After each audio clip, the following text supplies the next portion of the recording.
Moni kuli mpungwe ku Liberia pali nkhani inake nakambapo miyezi ingapo yapitapo ya mtsikana dzina lake Jessica Lloyd wachikuda ku Liberia.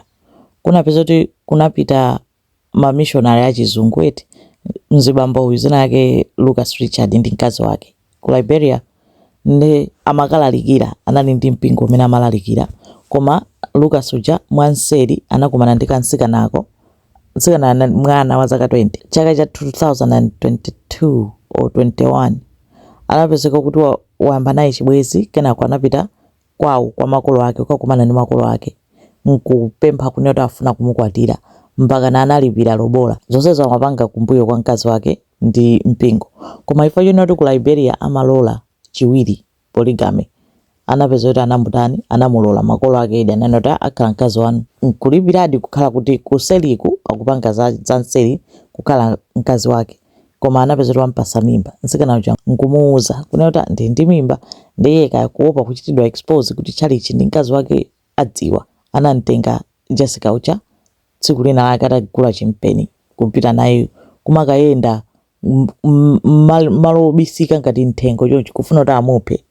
Ndezi mamukanika nthawi zonse amati akayesera pamatulukira anthu, akati ayesere pamatulukira anthu, mpaka na ulendo wina anapeza kuti wanamizira kuti galimoto yawonongeka, kumuuza Jessica kuti atuluke mgalimoto ampatsire china chake akuyang'ana theyala chanjani, mpamene anamukhoma pamutu kutenga mpeni kuyamba kumucheka pakhosi. Koma kunangotulukira akabaza akumeneko nkumuona anthu aja nkumafuula kuti ukutani iye uja ataona kuti anthu amuona kusiya. Koma Jessica uja anapeza kuti wakomoka, anapita kuchipatala, munthu anati wavulala pakhosi pochekeka chani. Nde unali mulandu waukulu unatchuka nthawi imeneyoyo kuti missionary wa ku America afuna kupha mtsikana kubisa kunena kuti wakwatira nseri mwa mpingo ndi nseri kwa mkazi wake. Nde nthawi yonseyi kunati kesi inalili ku court. Nde 4 days ago apereka chigamulo chodabwitsa kwambiri, wapeza kuti ndi osalakwa. Kuti apezeka bwanji osalakwa?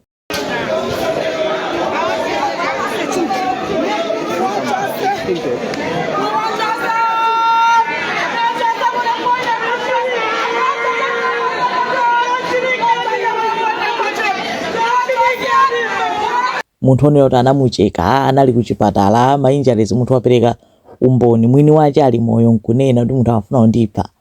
Anthu kuti anachita umuona afuna umupha, wapezeka osalakwa. Nde mpungwe wake ndi pamene kunena kuti zitheka apezeka bwanji osalakwa. Munthu wamucheka, anthu achita kuona mwini wake wapereka umboni. Akanakhala kuti mwina Jessica anafa tikanati kapena palibe umboni, koma mwini wake wachitopereka umboni. Nde kaya walipira kaya mwina sindiuzoti zayenda bwanji, koma mpungwe wonse wagwa patipo pamenepo. Ndipo anthu alira mokweza kuti koma zoona mupanga fa choti ndi mzungu kapena mwalipiridwa kapena zokhala bwanji.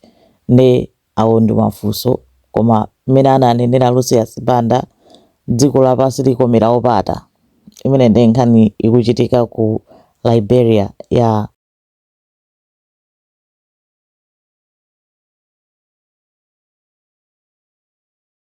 Jessica Lloyd ndi Lucas Richard.